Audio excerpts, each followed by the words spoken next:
We got a good old fashioned feud going on.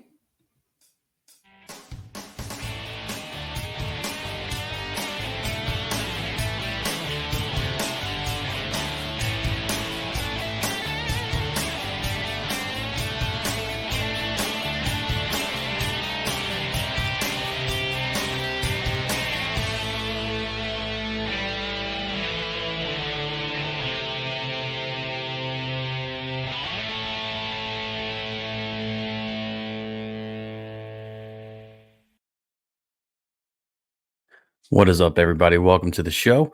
Welcome to Guitar Gear Trader. Today, we're not going to be talking about guitars, gear, or trading necessarily, but there is something that I wanted to talk about because I find it highly, highly amusing.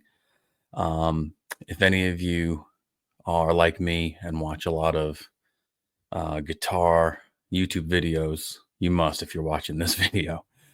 You might know a couple of people that are pretty popular on um, the guitar algorithm on YouTube these days. One guy is named Tom Bukovac, which I'm sure you know. And if you don't know, I'll tell you a little bit about him.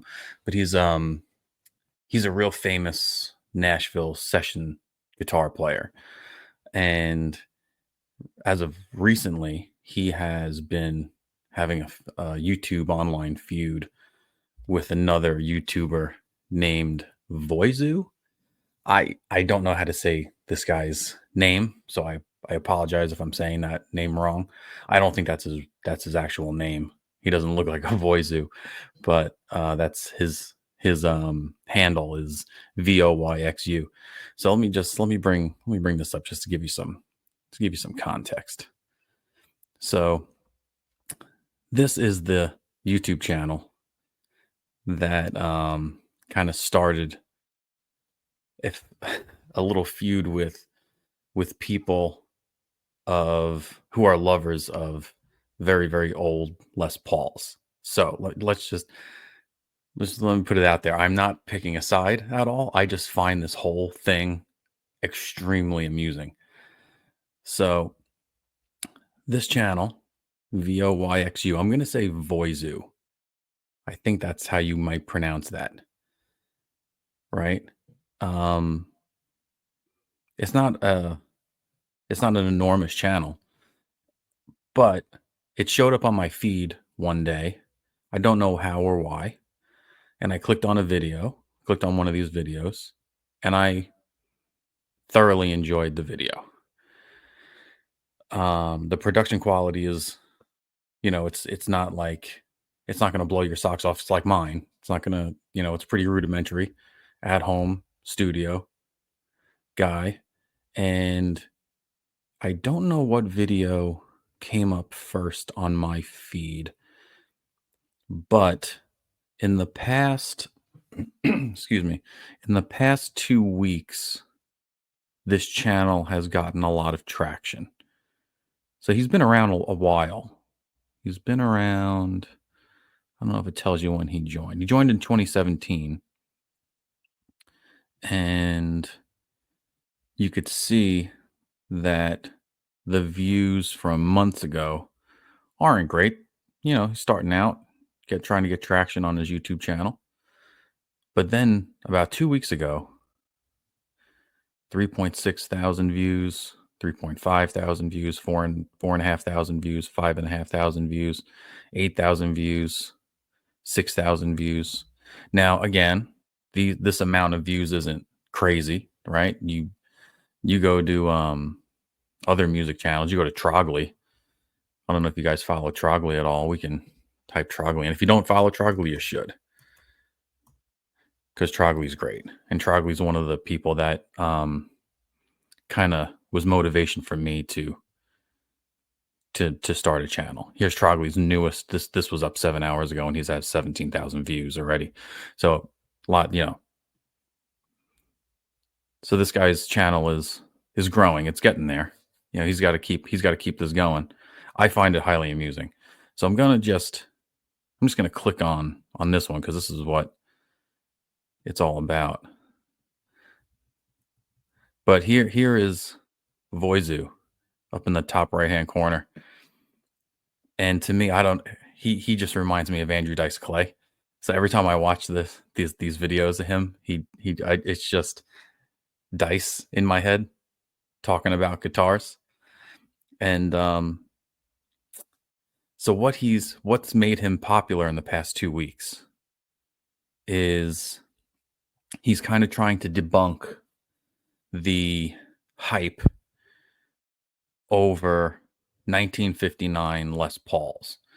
So again, if you're watching these videos, you probably know about the 59 bursts.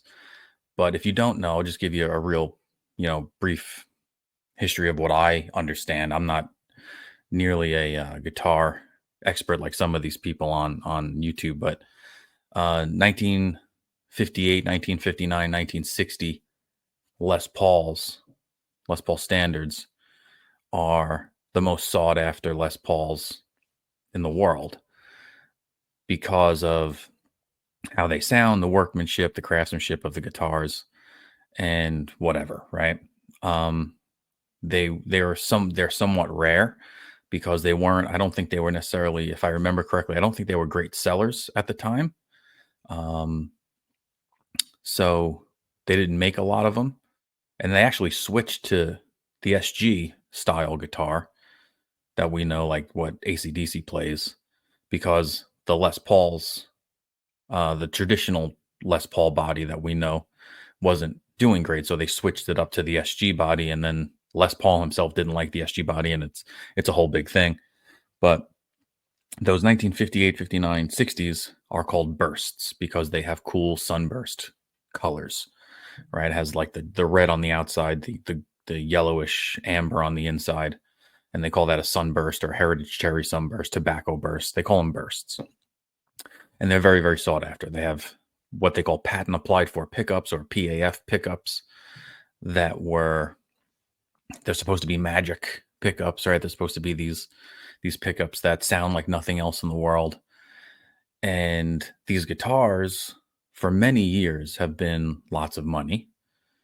You can look on YouTube with interviews with, people like Mike Campbell and David Gilmour and, you know, um, Peter Frampton and all these famous guitar players, Joe Perry from way back when.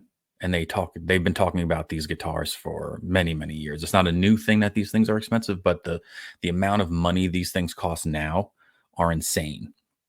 They're going for,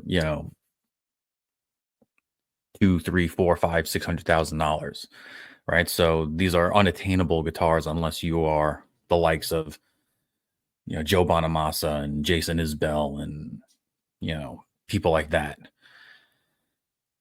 What Voyxu is trying to bring to light is that he believes that spending that amount of money on these guitars is unjustified, and that the only reason they sound the way they do is because the parts on these guitars break down over time, and we just happen to like how they sound because of the way the parts have broken down, and that he believes that these guitars aren't as good as people say they are. And it's all about the hype of the guitar, and people are paying for the hype, and people are paying for the exclusivity of having one of these things, and that a modern Les Paul is just as good as these vintage ones, which is a completely valid argument, right? There's nothing wrong with his argument. And it's not just he's not just saying these things without backing up his claims. He has a couple of Les Pauls that he plays. He tries to emulate the sounds. And for the normal person's ear, you're probably not going to hear a difference between a modern Les Paul custom that's made in the custom shop or the Murphy Lab and one of these, actual 1959 Les Pauls. They were able to recreate these guitars with really, really excellent technology and really, really excellent results. Right? They're a lot of these artists that own these 59 Les Pauls. They actually don't take them with them and perform with them.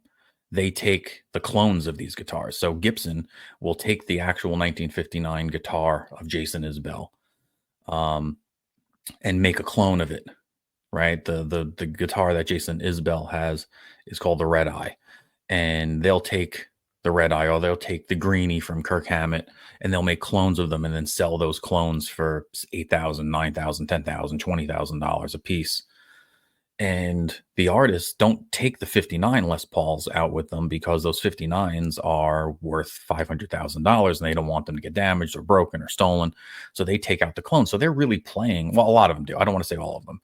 I know Jason Isbell, I think, brings his real one out. I know Kirk Hammett in interviews says he brings his out. Joe Bonamassa brings his out all the time. But there are some players. Who's the guitar player for Paul McCartney? I forget his name. But he won't bring. He has a 59 Les Paul. He doesn't bring his out. He brings out the custom shop reissues, the clones, because he's just scared of them getting lost or stolen or broken. So, what Voyxu did a couple of weeks ago. Where is the? Here it is. This one. This video. This might have been the first video that I saw of Voyxu. Now, if you don't know Jason Isbell, he's not really a. I moved down to Nashville about 4 years ago, and that's when I learned about Jason Isbell for the most part. He's not necessarily a guy you would have. I'm from New York, so there's not a lot of country, music stations in New York. There was only one, and that by the time I left New York, it was already gone. You might know a song or two by him, but you might not know his name. But if you're a fan of country music, you definitely know who he is. But Jason Isbell recently has a 59 Les Paul reissue that Gibson made and put out there. I don't know when I'm not sure when he got the actual guitar. This video that he's referencing in here is 4 years old from GQ magazine, or is it GQ magazine? I thought it was a GQ one, but it might have been another guitar magazine. Doesn't matter. So he might have gotten this guitar, 4 or 5 years ago. I think he got it. I think he got it during right around COVID time. And in this video, he's talking about the magic of his 59 Les Paul.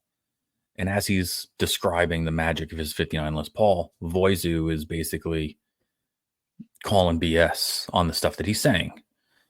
And he's not making fun of Jason Isbell. He's basically saying that Isbell got scammed and that charlatans basically sold him on the magic of this guitar, and that he was taken because he spent like $600,000 on the guitar, and he said he played like a lot of private gigs to pay for the guitar, and he went through a lot to be able to get the money together to actually buy the thing. And Voyxu thinks he got robbed. Now, one of Jason Isbell's friends happens to be Tom Bukovac. Okay. So Tom Bukovac made a video on his channel called Homeschooling. If you type in homeschooling, HOMESKOOLIN, homeschooling, you'll get Tom Bukovac's channel. It's called 501 Chorus Echo, and here's the logo, homeschooling.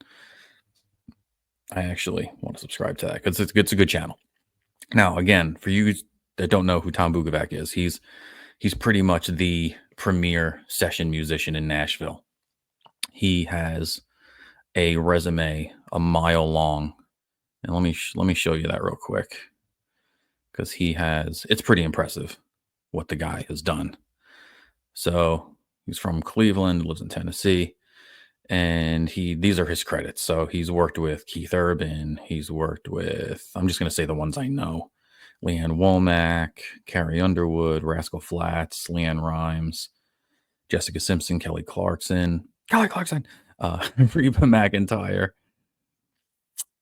Blake Shelton, Taylor Swift. He's been guitar players on all of these albums. Darius Rucker, Cyndi Lauper, Carrie Underwood again, Burt Bacharach.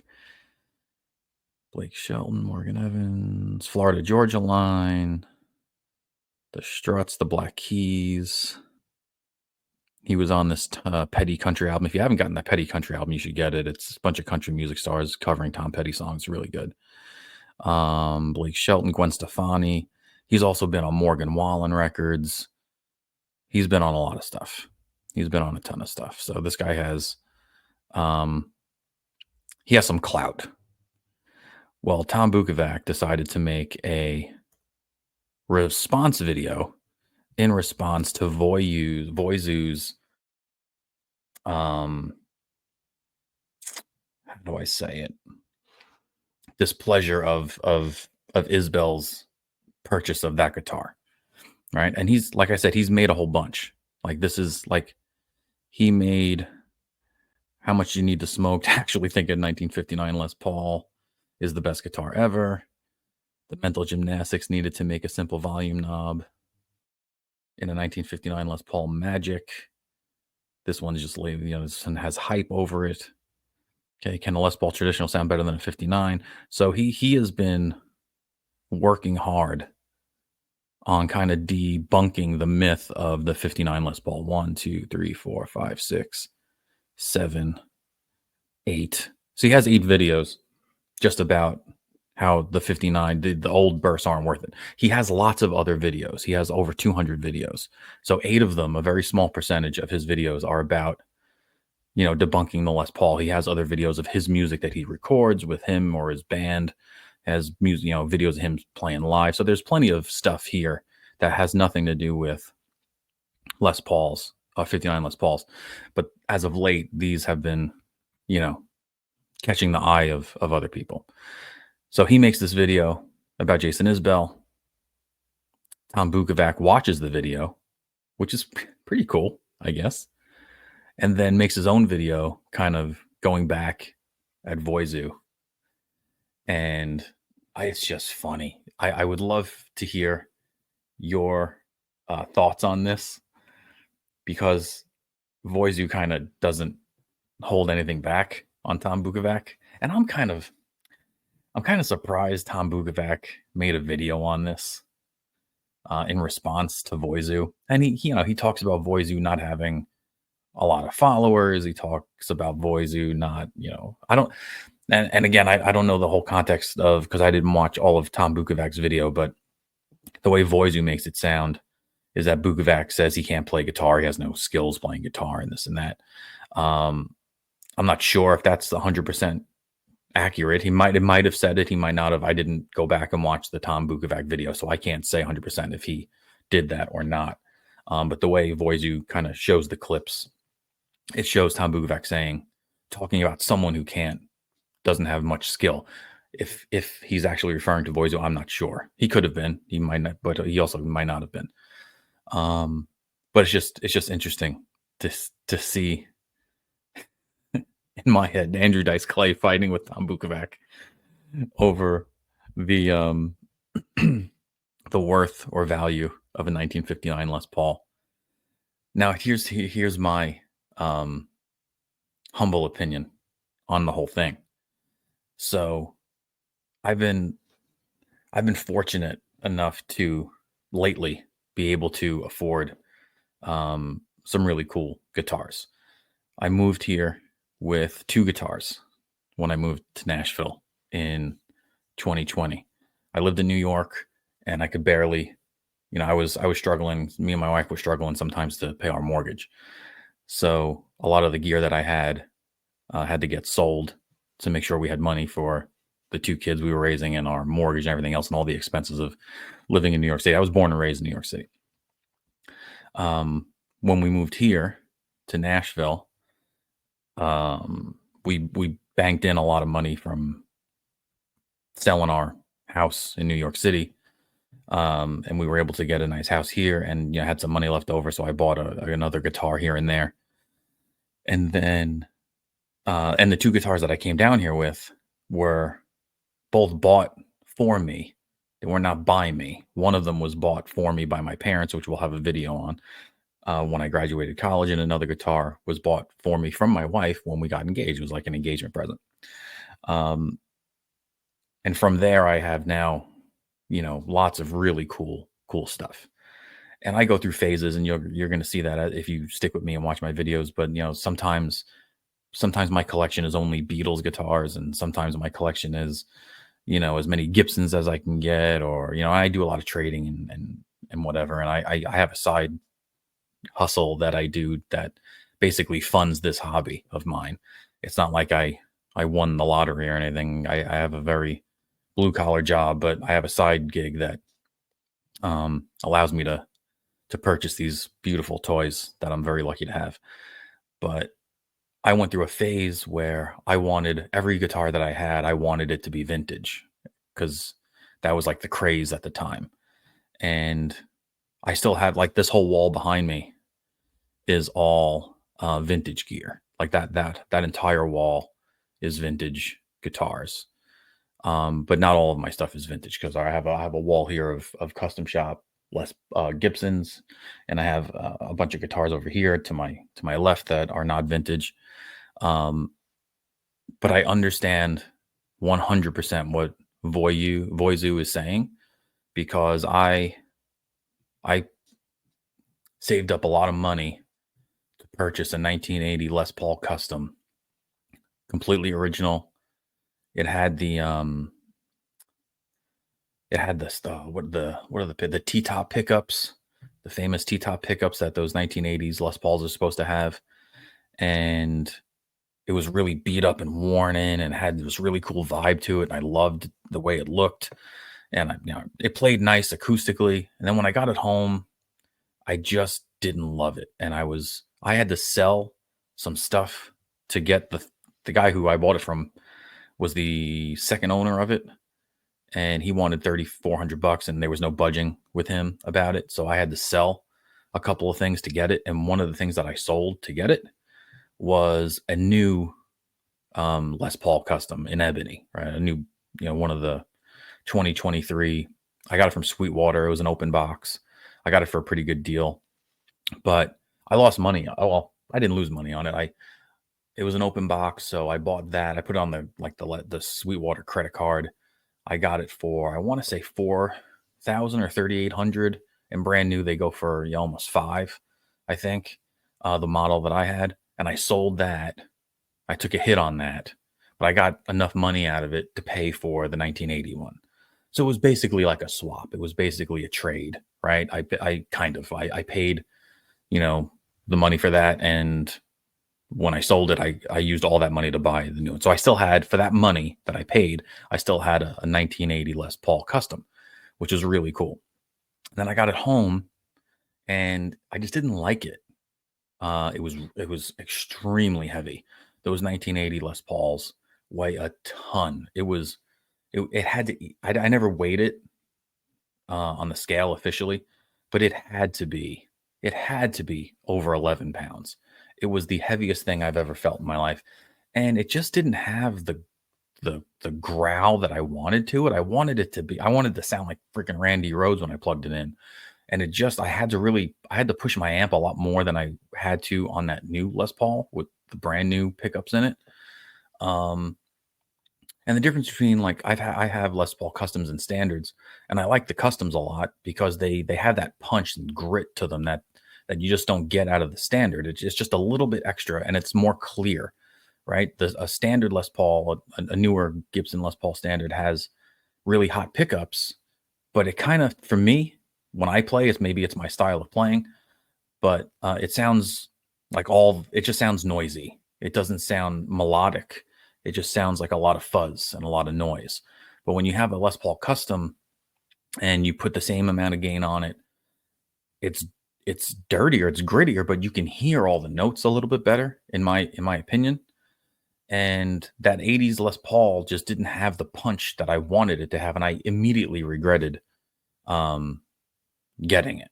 Right, I regretted selling that black one and purchasing this one just because it was a vintage guitar, right? And that was the whole thing. Like, so just because things are vintage doesn't mean they're necessarily better. Now, I have some vintage stuff that I would never, ever, ever I hate saying that because it's a jinx. I'm gonna knock on wood. That is phenomenal stuff. Where is this one right here? That's a 1967 ES330. So it's basically like a 60s Epiphone Casino, but it's the Gibson version of it. That guitar is absolutely amazing. It's completely stock, and it sounds absolutely fantastic. And not all of them are good. That's the thing. Like, that's one thing that Voyxu says all the time. They're not all good, the old ones. And the way these guitar collectors make it sound is like every 1959 Les Paul is the best guitar in the world. Now, Joe Bonamassa, to his credit, has said that they're not all good. You got to play them, and they're not all good. They all sound different, and some of them are great, and some of them aren't. Today, I went to Rumble Seat Music for the first time since I've moved to Nashville.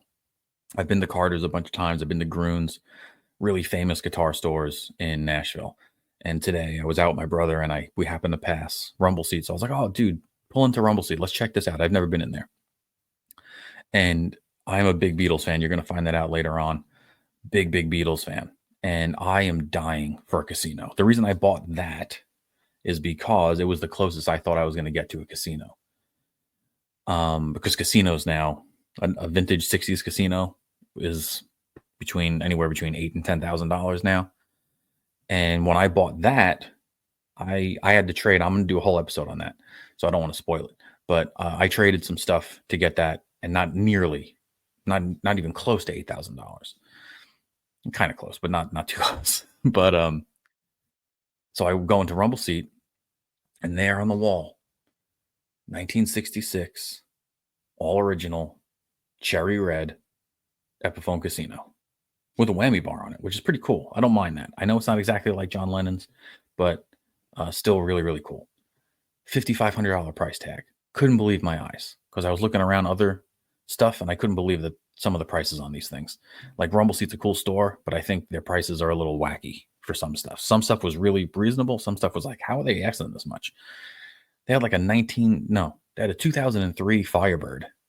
They wanted $3,500 for a night for a 2003 Firebird. This is a 2014 Firebird. Same thing that they had, except theirs was from 2003. I didn't pay nearly, and I just got that like a month ago. That's going to have its own story too, but I didn't pay nearly what they were asking for it. But anyway, I was like, why is this 1966 casino only $5,500 when every other casino that I see on the internet or at a trade show or anything is like 8,000, minimum 8,000. I've never seen one for less than 8,000 that's in really good shape that has the same configuration as John Lennon. You can get one cheaper that has like one single pickup in it, but I want the double pickup one just like John Lennon. Bring it down. It has headstock crack. It was repaired. That does not bother me in the least. I asked if I can play it. I sit down with it.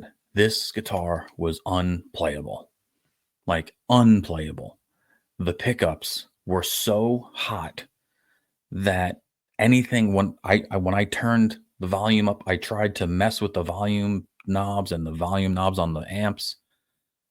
I couldn't hit a note on the neck pickup at all. The bridge pickup was fine. I could play with the neck pickup, which I thought would be the opposite. The amp I wanted to get some dirt out of the amp. It was an old Fender amp. It was probably a 60s Princeton. So the amp was at like 8 or 9, trying to get it to break up a little bit. And I'm playing it on the bridge and it's loud and it's fine. And I flip it to the middle position and it's like the room exploded. And I put it on, the knobs aren't like working on it. And I put it onto the neck and it got even worse. And then the guy who was there helping me, the salesman, was like, "Oh, let me see. That's kind of strange." And he took it and he was surprised. He's like, "Oh, wow, this is like the hottest pickup I've ever seen." And I was like, that was really disappointing because I was ready to bring this baby in and trade it for that guitar because I want a casino. I want a John Lennon style casino. Even though this is the same guitar, it's the same guitar, just has a Gibson headstock instead of an Epiphone headstock. And it's only a year. It's the same year, 67 compared to 66 that was in the store. And I was like, you know what? Thank God I played this because this guitar if I would have brought this home If I would have seen that on Facebook Marketplace and I met somebody in a parking lot and just strummed it, it sounded great. But plugged in, it was horrible. It was unplayable. And I'm so glad that I was able to play it, because not only do I have an appreciation for that guitar, because this guitar sounds freaking amazing. Like I can put this through my Marshall, I can put this through my Orange amp, I can put this through my Vox, I can crank up the gain. This thing does not feedback at all. I don't know how, because they all do. All these completely, because the 330s or the Casinos are fully hollow. How this thing doesn't feedback blows my mind. But the one in that store was unplayable. So what am I trying to say? They're not all great. Voyxu's right. They're not all great. Some of them stink. Unfortunately, I was so disappointed too, because I was like, oh my God, I finally found one that I could possibly trade a couple of things for to get, right? Or maybe just the one thing to get. And so they're not all good. They're not all great. But I just want to know what you guys think about this. If you've seen the Feud, if you haven't seen the Feud, I'm going to tell you right now, go to Voyxu's page and watch the episode with Jason Isbell. Watch this episode. Okay. And then after you watch that episode, skip this one and go to the Burst Believer Fever. Go to Burst Believer Fever and watch him retort Tom Bukovac on 59 bursts. And then he does another one. He even does another one.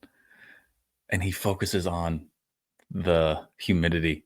It's so funny because Jason Isbell in this video says, you know, the combination of the humidity in the air, getting into this pot, and the overwhelm pickup, you know, it's just magical, and you can't get it from any other guitar. And Voyxu is just like, so the thing's breaking, it's malfunctioning, it's not functioning the way it's supposed to, and that's a good thing. And it's just great. You got to watch it. You got to watch it. So if you have some time, you got an hour to kill, because combined these are going to take you an hour to finish, or just about an hour to finish. Watch the Jason Isbell one. And again, he's not being rude to Jason Isbell. He's just saying, you know, he kind of feels bad that Jason Isbell spent that much money when he didn't have to, in his opinion. Now, Jason Isbell can do whatever he wants. He's got the money. He can buy any guitar he wants, and Voyxu can have any opinion he wants, but he's not making fun of him by any means. But yeah, so check it out. Tell me what you think. Tell me in the comments. And no, do me a favor. Subscribe to my channel. I'm trying to get as much content to you as I possibly can make. Next week, we will have a trade story, right? We'll get back to what this channel was originally supposed to be, and it was supposed to be about trades. But I don't have a lot of people to talk to about guitars, so you're my only hope. So my wife doesn't want to hear me talk about guitars. I can talk to my brother until his ears bleed about guitars, but I need an outlet. So this is my outlet to talk to everybody about guitars. So let me know what you think about the Feud. Let me know what you think about 59 Les Pauls. Do you think they're worth it? And if you can follow me here on YouTube and on Instagram, you can find me on Instagram at Guitar Gear Trader. I really appreciate it. So thanks again. I'll see you next video. See ya.